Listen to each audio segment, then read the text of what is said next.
اور یہ کنوکشن کے ساتھ آئے ہیں. یہ ایکچولی جینوئنلی ملک کا رخ جو ہے وہ بدلنا چاہتے ہیں, اور اس میں وہ فیل کرتے ہیں کہ این آر او جب بھی دیا گیا, بارہا انہوں نے کہا ہے کہ جب بھی دیا گیا ملک کے لیے مسائل کریٹ ہوئے ہیں, اور میں وہ مسئلہ دوبارہ سے ملک کے لیے کریٹ نہیں کروں گا. ہم نے اس کو کلین اپ کرنا ہے اور ایک نئے راستے کے اوپر لگانا ہے, جس میں بہت ضروری ہے کہ جن لوگوں نے بھی اس ملک کو لوٹا, کوئی بھی ہو, وہ حکومت سے ہو یا حکومت کے باہر ہو, ان کے خلاف مقدمات بنیں گے, اور ہم ان سے جو بھی جس طریقے سے بھی پیسہ ریکور کر سکے, یا نہیں کریں گے تو پھر وہ سزائیں دیں گے, جو اس سے وہ بالکل اس پہ کمپرومائز کرنے اور اس میں ایک جو ثبوت ہے وہ ہے کہ جب ایف اے ٹی ایف کی نیگوسیشن ہو رہی تھی, وہ پیپر میں نہیں لایا, اس میں 36 کلازز تھیں جو کہ امینڈ ہونی تھی سارا کچھ, ان میں سے 34 کلازز کے اوپر انہوں نے اپنی امینڈمنٹس دی تھی, پی ایم ایل این اور پیپلز پارٹی کمبائنڈ نے. وہ 34 کی 34 امینڈمنٹس آپ پروگرام کر لیجئے, میں وہ لے آؤں گا, آپ خود دیکھ لیجئے گا, ان کی اپنی دی ہوئی جو ہے وہ 34 کی 34 امینڈمنٹس لٹرلی اس چیز یہ ڈیمانڈ کر رہی تھی کہ آپ این اے بی کو, نیب کو بند کر دیجیے. سو یہ مطلب بیسیکلی بات یہ ہے کہ ایک سوال ہے سر, ایک سوال ہے, وہ وزیر اعظم صاحب نے یہ بھی بات کی کہ وہ کرسی چھوڑ دیں گے لیکن این آر او نہیں دیں گے, یہ انہوں نے ان کی سٹیٹمنٹ تھی جو آپ نے بھی بہت دفعہ کہا ہے, انہوں نے بہت دفعہ کہا ہے. سوال یہ کہ جو وزیر اعظم کے چاہنے والے ہیں, جو لوگ ان کو لے کے آئے ہیں, جنہوں نے ان کو مینڈیٹ دیا ہے, ان کی ایک اکراس دا بورڈ پورے پاکستان میں ایک اپیل ہے, وہ کہتے ہیں کہ جی آپ یہ کیوں بیان دیتے ہیں, کیا ضرورت ہے کہ ان لوگوں کے سامنے ضرورت کیا ہے کسی قسم کی بات کرنے کی, کیونکہ ان کے مطابق, ان کے سپورٹرز کے مطابق شاید اپوزیشن اس کو کمزوری کے طور پر سمجھ رہی ہے. دیکھیں پرائم منسٹر صاحب کی ایک اپنا ایک اپروچ جو لائف ہے بیسیکلی, اور یہ کنوکشن ہے ان کی. ہم لوگ جب بھی بیٹھتے ہیں ان کے ساتھ, بہت دفعہ بیٹھ رہے ہیں, وہ ہمیشہ اس چیز کا اظہار کرتے ہیں کہ دیکھیں یہ کرسی آنی جانی چیز ہے.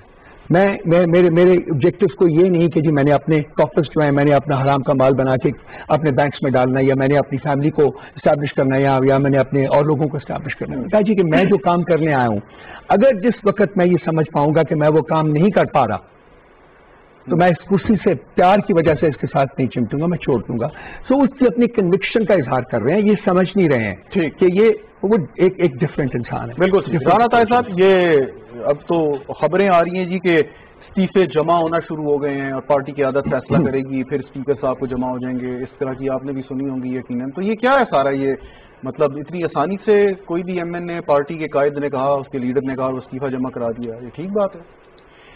دیکھیں شہزاد, بات یہ ہے, میں آپ کو ایک گزارش کروں کہ یہ جو استعفوں والی بات ہے نا, یہ پاکستان کی سیاسی تاریخ کا بہت بڑا ٹوپی ڈرامہ ہے. میں قانون کا اور سیاست کا ایک ادنا سا طالب علم ہوں.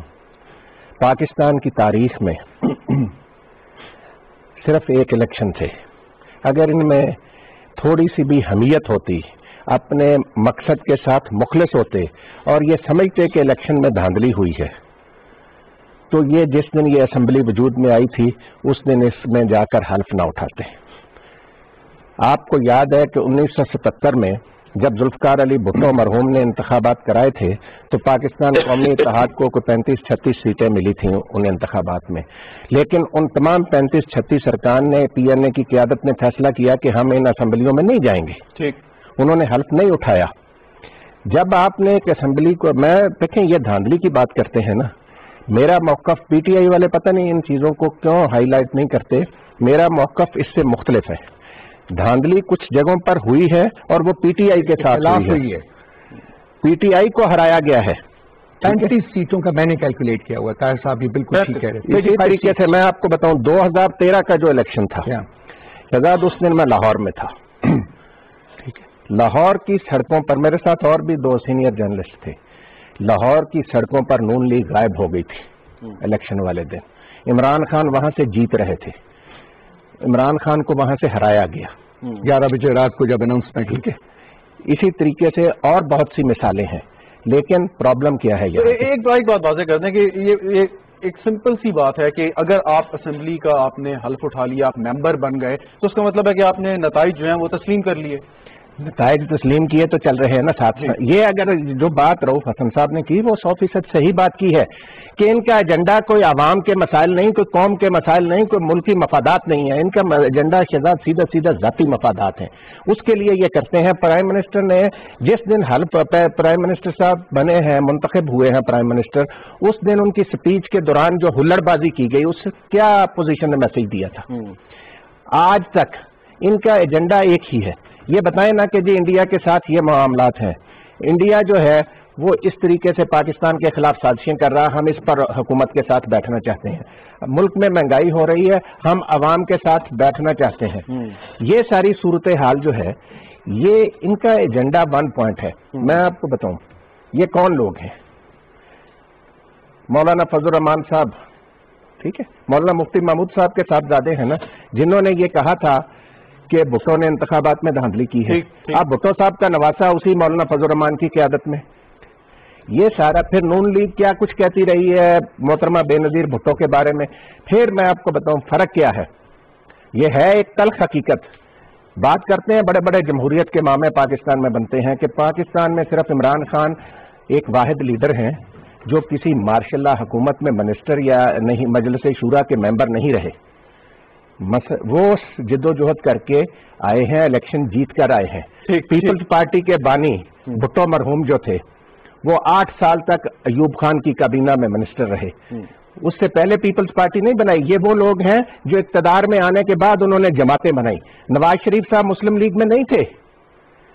جب 1985 میں انہوں نے الیکشن لڑا اس وقت میں مسلم لیگی نہیں تھے. وہ چیف منسٹر بننے کے بعد مسلط کر دیے گئے, مسلم لیگ پنجاب کے صدر بنا دیے گئے. بالکل ٹھیک ہے. خواجہ آصف صاحب کے والد محترم وہ جنرل ضیاء الحق صاحب کی مجلس شورا کے چیئرمین تھے. خواجہ صفدر صاحب بڑے اچھے نفیس آدمی تھے. تو یہ جو ہے نا تلخ تاریخ ہے کہ یہ کہتے ہیں جی ملک میں یہ ہو گیا وہ ہو گیا. یعنی جو کچھ ماشاء اللہ والوں کے ساتھ مل کر یہ کوئی ماشاء اللہ والا ان کو ساتھ ملا لے تو تب تو ٹھیک ہے. اگر یہ کہتے ہیں کہ جی یہاں پہ سزا نہیں ملی, پھر آپ کا آئین کیا کہتا ہے؟ آئین کہتا ہے کہ جتنے لوگ ماشاء اللہ کے ساتھ معاونت کرتے رہے وہ بھی اتنے ہی مجرم ہیں. پھر ان کو بھی آپ پہلے آپ نواز شریف صاحب اپنے آپ کو پیش کر دیں نا. تو یہ جو استعفوں والا ٹوپی ڈرامہ ہے اس کی کوئی قانونی حیثیت نہیں ہے. ٹھیک کیا پارٹی صدر تو استعفے نہیں بھیج سکتا, اس بندے کا ذاتی طور پر وہاں جانا ضروری ہے. بالکل ایسے ہی ہے. رؤف حسن صاحب یہ جو جلسے شروع کیے اپوزیشن نے, کل لاہور میں جلسہ کرنے جا رہے ہیں, اس کے بعد لانگ مارچ کا ارادہ رکھتے ہیں, دباؤ پڑتا ہے حکومت پر یا پڑے گا؟ کیونکہ دیکھیں ایک چیز نہیں ہے, اس سے شہر بھی جام ہوگا. کرونا وائرس کی جو دوسری لہر ہے اس کا بھی ہمیں بہت زیادہ خطرہ ہے. سو پریشر تو اس قسم کی حکومت پر ہیں, سیاسی ہو یا نہ ہو. دباؤ کا لفظ میں استعمال نہیں کروں گا. ہاں کنسرن ضرور ہے ڈیفینیٹلی. دیکھیے کرونا بہت تیزی سے پھیل رہا ہے. میرے پاس یہ فیکٹس اینڈ فگرز پڑی ہوئی ہے, وہ بھی میں آپ کو بتا دوں گا اگر آپ چاہیں گے. بہت تیزی سے پڑ رہا ہے. لاہور میں بھی تیزی سے پڑا ہے. اور جہاں انہوں نے جلسے کیے وہاں جو بڑھنے کا گراف ہے وہ بہت اوپر گیا ہے, بہت تیزی سے اوپر گیا. یہ فیکٹس ہیں جو یہ خود جا کے آپ واچ کر سکتے ہیں, واچ فار کر سکتے ہیں. لوگوں کے ساتھ بیٹھ جائیں, ڈاکٹر فیصل صاحب کے ساتھ بیٹھ جائیں, خود دیکھ لیں, اپنی آنکھوں سے دیکھ لیں کہ یہ کوئی ایگزیجریٹڈ فگرز نہیں ہے. تو کنسرن تو ضرور ہے لیکن پولیٹیکل پریشر کوئی نہیں ہے, پھر ایسے کوئی نہیں ہے. بیکاز بیسیکلی ابھی جو طاہر صاحب نے بھی جو کہا ہے, فرینکلی جو میری اپنا بھی بلیف یہی ہے بیسیکلی کہ سب ٹوپی ڈرامہ ہو رہا ہے. اور یہ سمجھ رہے ہیں ابھی تک جو ان کا پرابلم ہے کہ خان صاحب کو یہ سمجھ رہے ہیں کہ یہ بھی ہماری طرح کا ہی کہ اور بندہ ہے, اس کے بھی کوئی ذاتی انٹرسٹ ہے اور ہم اس کو پریشرائز کرنے میں کامیاب ہو جائیں گے کیونکہ یہ اپنی سیٹ بچانا چاہے گا. اور جب اس کو تھریٹن ہوگا تو یہ کہے گا چلو ٹھیک ہے, آؤ بیٹھو, بیٹھ کے بات کر لو. وہ یہ شخص ایسا نہیں ہے. یہ ایک حقیقت ہے جو ان کو ماننی پڑے گی. تو ان کو اپنی جو اسٹریٹجی ہے, باقی پرابلم ہے آپ دیکھیں اگر یہ استعفے دے بھی دیتے ہیں, لیٹس سے ہائپوتھیٹیکلی, مجھے پتا ہے میں بالکل اگری کرتا ہوں کہ نہیں دیں گے, ہائپوتھیٹیکلی تو استعفے دے بھی سکتے ہیں, تو کیا اثر پڑتا ہے عمران صاحب کی پولیٹیکل لائف کے اوپر یا حکومت کی پولیٹیکل لائف کے اوپر؟ سینٹ کے الیکشنز تو پھر ہو جائیں گے. خوف ان کو سینٹ کے الیکشنز کا ہے, اپنی ذات کے علاوہ سینٹ کے الیکشنز کا ہے, کیونکہ اس کے بعد عمران خان صاحب کی حکومت جو ہے وہ لیجسلیشن کر سکے گی جو وہ 2.5 سال سے پینٹ کی ہوئی ہے انہوں نے, بیکاز یہ ان کو سپورٹ نہیں کرتے ہیں کیونکہ سینٹ میں ان کی میجورٹی ہے اور ہر دفعہ آپ جوائنٹ سیشن بنا کے اس قسم کے کام نہیں کر سکتے ہیں. سو اس وقت ایکچولی پی ٹی آئی کی حکومت جب ہے اور عمران خان صاحب کی حکومت شروع ہوگی جب سینٹ میں ہماری میجورٹی آتی ہے, اس کے بعد ہم وہ کام کر سکیں گے پارلیمنٹ کے تھرو, جو کہ ایکچولی ہونے ہمیشہ پارلیمنٹ کے تھرو چاہیے اس میں, لیکن وہ انفارچونیٹلی ہم اس آرڈیننسز کی راہ لے رہے تھے بیکاز ہمارے پاس میجورٹی نہیں تھی اور یہ ہمیں سپورٹ کرنے کو تیار نہیں تھے. تو حکومت اس وقت شروع ہوگی اور آپ دیکھیے گا کہ کتنی تیزی سے حالات جو ہیں وہ بہتری کی طرف جاتے ہیں. تو یہ رک جائے گا. دیکھیے اور بڑی لمبی کہانی ہو جائے گی اگر میں اس کو لے کے بیٹھ جاؤں, لیکن مسئلہ یہ کہ کچھ اس کا طاہر صاحب کا بھی ذکر کیا انہوں نے, مطلب اگر اس ملک میں ڈکٹیٹرشپ جس کی بات یہ کرتے ہیں کہ ہم ووٹ کی عزت مانگتے ہیں, تو ایک تو یہ کہ ان لوگوں کو سجتا نہیں ہے کہ یہ ووٹ کی عزت کی بات کریں, کیونکہ اگر پاکستان میں ڈکٹیٹرشپ کو پرپیچویٹ کیا کسی نے, 2 فیملیز نے, تو ان میں سے نواز شریف صاحب کی فیملی سر فہرست ہے, followed by the family of Bhutto Zardari. ان دونوں نے اس کو پرپیچویٹ کیا ہے. اور یہ آج بھی میں آپ کو بتاتا ہوں کہ یہ اپنے مسئلے کا حل آپ کو اپنے سوال ریز کیا تھا, آئی اوور لک اٹ, وہ مجھے اس کے بارے میں بات کرنی چاہیے, بلکہ آپ طاہر صاحب سے بھی پوچھیے گا اس کا. یہ آج بھی اپیل, یہ پچھلے 1 سال آپ کو پتا ہے چپ بیٹھے رہے. کیوں چپ بیٹھے رہے؟ اس وقت یہ ہاتھ جوڑ کے گیٹ نمبر 4 کے باہر کھڑے تھے کہ جی ہماری مدد کر دیں, ہماری جان بچا دیں, یہ کر وہ کر. فوج دکھایا جی کہ ہم کسی پولیٹیکل معاملے میں ہم انٹرفیئر نہیں کرنا چاہتے, اور ہم جو بھی پولیٹیکل گورنمنٹ یہاں بیٹھے گی ہم اس کو سپورٹ کریں گے. اب دیکھیے پرابلم یہ ہے کہ لوگ کہتے ہیں جی کہ یہ آ گئے, ماشاء اللہ لگے, اور یہ ہوا اور وہ ہوا نہیں ہونا چاہیے تھا. اس بارے میں کسی کے اوپر کوئی مطلب دو رائے نہیں ہے, نہیں ہونا چاہیے تھا, لیکن ہو گیا. آپ دیکھیے تقریباً 13 سال سے ڈیموکریسی ہے. آپ نے اگر فوج کو اور پیچھے کرنا کہاں بھیجنا چاہتے ہیں ان کو, میں آپ کو گارنٹی کر سکتا ہوں میرے پرائم منسٹر یہ کہتے ہیں کہ ان کے اوپر کسی قسم کا فوج کا کوئی پریشر نہیں ہے, میں بھی نہیں دیکھا. وہ جو فیصلے انہوں نے کرنے ہوتے ہیں وہ کہتے ہیں کہ میں ذمہ دار ہوں, میں کرتا ہوں, مجھے کوئی پش نہیں کرتا. تو جب یہ اپوزیشن بات کرتی ہے, اور کل شیخ رشید صاحب بھی یہ کہہ رہے تھے ہمیں کھل کے بتائیں آپ کس سے بات کرنا چاہتے ہیں, تو پھر تو یہ بڑی خطرناک بات نہیں کہ آپ جان بوجھ کے فوج کو انوالو کرنا چاہتے ہیں. میں وہی عرض کرنے لگا تھا, وہ یہ کہ جی بیسیکلی یہ چاہتے ہیں کہ جی فوج کو وہ کنونس کریں کہ وہ عمران خان صاحب کے اوپر پریشر ڈالیں کہ وہ ان کی بات مانیں. فوج اس بات کے اوپر راضی نہیں ہو رہی, اس لیے 1 سال چپ کا روزہ رکھنے کے بعد کسی نے بات نہیں کی کسی کے خلاف, بلکہ chief of staff army chief of staff کو انہوں نے ووٹ ایکسٹینشن کا ووٹ بھی دیا. دونوں پارٹیز نے ووٹ دیا, سب نے دیا ووٹ. کیوں؟ اس لیے کہ اس وقت ہاتھ جوڑ کے بیٹھے ہوئے تھے. آج وہی ان کو برے لگنے لگ پڑے. کل انہوں نے بلاول صاحب نے بھی کہا کہ جی آپ اس کو جو مرضی سمجھ لیجیے, آپ اس کو اسٹیبلشمنٹ سمجھ لیجیے, آپ اس کو فوج سمجھ لیجیے, آپ اس کو کچھ کر لیجیے. تو اس طریقے سے جو راستے ہیں وہ چلتی نہیں ہے, پنپتی نہیں ہے. آپ کو یہ جو ڈیسٹیبلائزیشن کی جو ایفرٹ ہو رہی ہے, پاکستان کو غیر مستحکم کرنے کی جو ایفرٹ ہو رہی ہے, آئی تھنک اس کے خلاف ایک یونیفائڈ قسم کی سٹانس جو ہے نا وہ پاکستان کے عوام کو لینی پڑے گی. اچھا, یہ رانا صاحب آپ سے سوال, اس پہ آپ بھی اظہار خیال کیجیے گا روف صاحب, کہ یہ سوچ کیوں نہیں ختم ہوتی ہے ہمارے سیاستدانوں میں سے کہ جی ہم نے اگر اقتدار میں آنا ہے یا کسی کو اقتدار سے ہٹانا ہے تو ہم جو ہے وہ اسٹیبلشمنٹ کی مدد لے لیتے ہیں, اور جیسے بالکل صحیح پوائنٹ آؤٹ کیا انہوں نے کہ چپ کا روزہ رکھا رہا, کوشش کرتے رہے, منتیں کرتے رہے, کسی طرح کوئی بات بن جائے, دباؤ بڑھ جائے. تو یہ سوچ کیوں نہیں؟ ایک طرف آپ کہتے ہیں کہ جی ڈکٹیٹرشپ نے ملک کا بیڑا غرق کیا, پچھلے اگر 13 سال سے جمہوریت چل رہی ہے, تو اس کو چلنے کیوں نہیں آپ دیں, اور اسٹرینتھن کریں, مضبوط کریں, بیٹھیں, بات کریں. جی شہزاد, پہلی بات تو یہ دیکھیں یہ سارے مسائل پیدا کیسے ہو رہے ہیں. نواز شریف صاحب کا ایشو کیا تھا؟ جب نواز شریف کو 99 میں 12 اکتوبر کو اقتدار سے ہٹایا گیا تو وہ فوج نے مداخلت نہیں کی تھی. وہ نواز شریف نے جب پاکستان کی فوج کے سربراہ جہاز میں تھے تو نواز شریف نے ان کو برطرف کرنے کا اعلان کر کے اور کہا, جہاز میں پائلٹ نے کہا کہ فیول بھی کم ہے تو کہتے کہ انڈیا لے جاؤ. تو یہ سوچ جو ہے, جو یہ کہتے ہیں کہ کارگل میں جو واجپئی صاحب صحیح کہتے ہیں کہ ان کی پیٹھ میں چھرا گھونپا گیا, ان لوگوں کو شرم آنی چاہیے کہ یہ لوگ ہیں, یہ فوج کے خلاف نہیں ہیں, یہ دراصل پاکستان کے خلاف ہیں.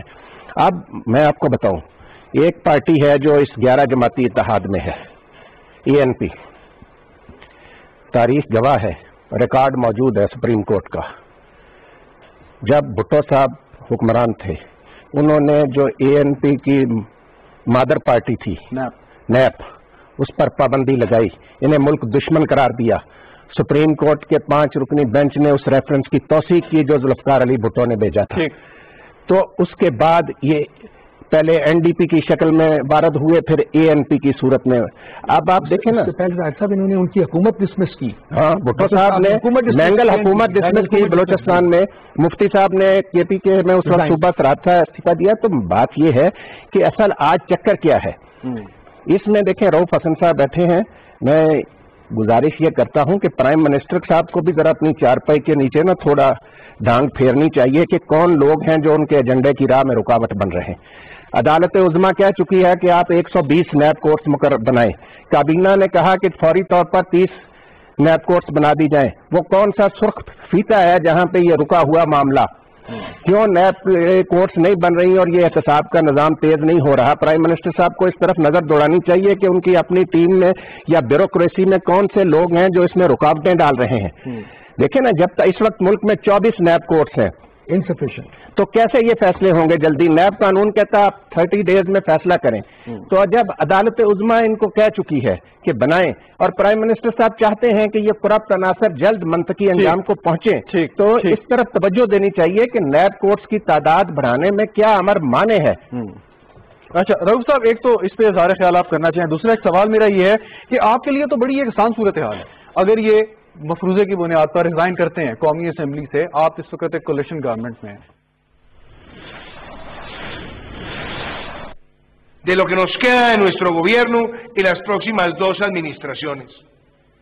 Prepararnos y enfrentar el cambio climático no está sujeto a arbitrios ideológicos ni tampoco a teorías partidistas.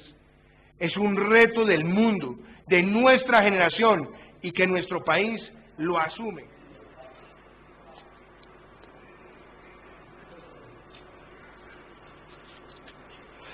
ناظرین، موسمیاتی تبدیلیوں پر پیرس معاہدے کے 5 سال اعلیٰ سطح ورچوئل سمٹ جاری ہے، اور وزیر اعظم عمران خان اب سے کچھ دیر بعد ویڈیو لنک کے ذریعے خطاب کریں گے۔ پیرس معاہدے کے رکن کی حیثیت سے حکومتیں ایک ہدف مقرر کریں گی، اور پاکستان سمیت مختلف ممالک کے سربراہان موسمیاتی تبدیلی سے متعلق حکمت عملی اور آئندہ سال کے لیے ایجنڈے کا تعین کریں گے۔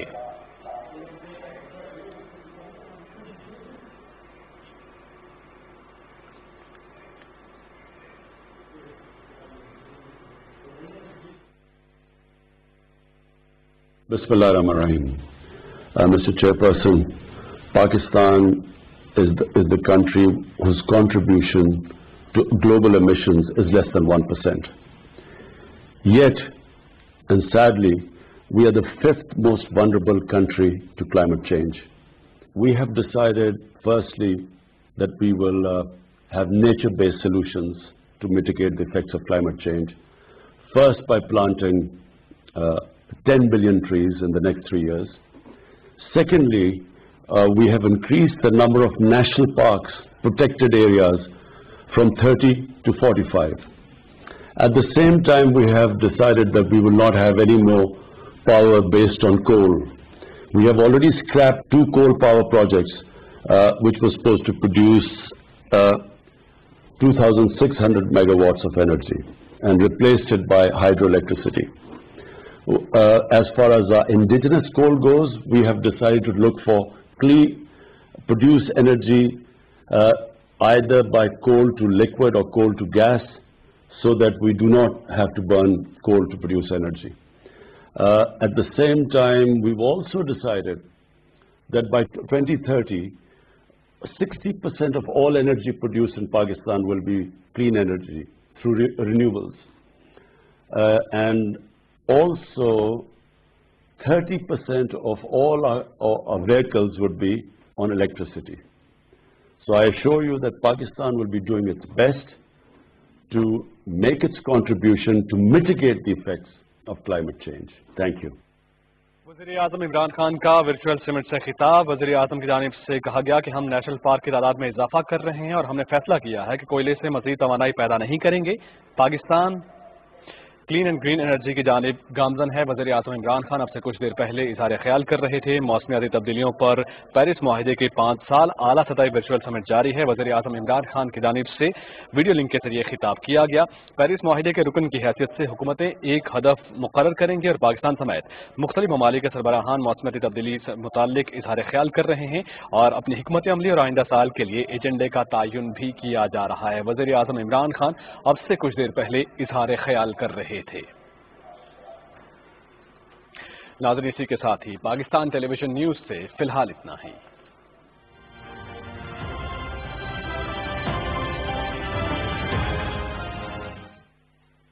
ملک بھر میں کورونا وائرس کی دوسری لہر شدت اختیار کر چکی ہے، جس کے سبب نئے کیسز اور شرح اموات میں تیزی سے اضافہ ہو رہا ہے۔ حکومت پنجاب کی جانب سے کورونا کے پھیلاؤ کی روک تھام کے لیے ہر قسم کے غیر ضروری اجتماعات پر پابندی عائد کی جا چکی ہے۔ ریسٹورانٹس اور فوڈ پوائنٹس پر صرف اوپن ایریا ڈائننگ اور ٹیک اوے کی اجازت ہے۔ دفاتر میں 50% سے زائد اسٹاف کی حاضری پر پابندی ہے۔